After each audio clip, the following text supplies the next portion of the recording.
आप सुन रहे हैं एजी एंटरटेनमेंट की धमाकेदार प्रस्तुति। हम लेके आवे याद यारबा आवे जब होलिया। हम लेके आवे याद यारबा आवे जब होलिया।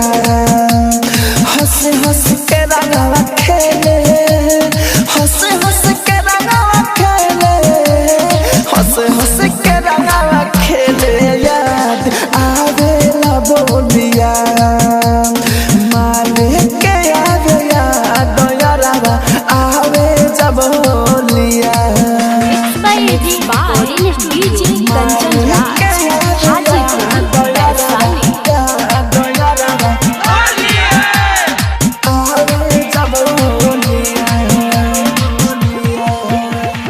गलिया में रंगवा लगाई के हमारा से कहे मुस्काई के। गलिया में रंगवा लगाई के हमारा से कहे मुस्काई के।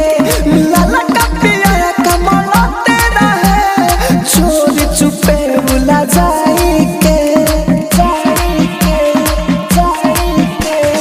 आंसू के हो पोछना, आंसू के हो पोछना, आंसू के हो पोछना। एही से रोलिया। माले के आवे याद यारबा आवे जब होलिया।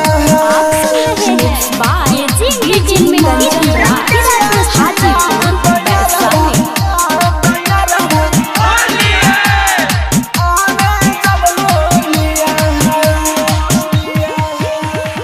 फागुन महीना डोली चढ़ गईली ससुर में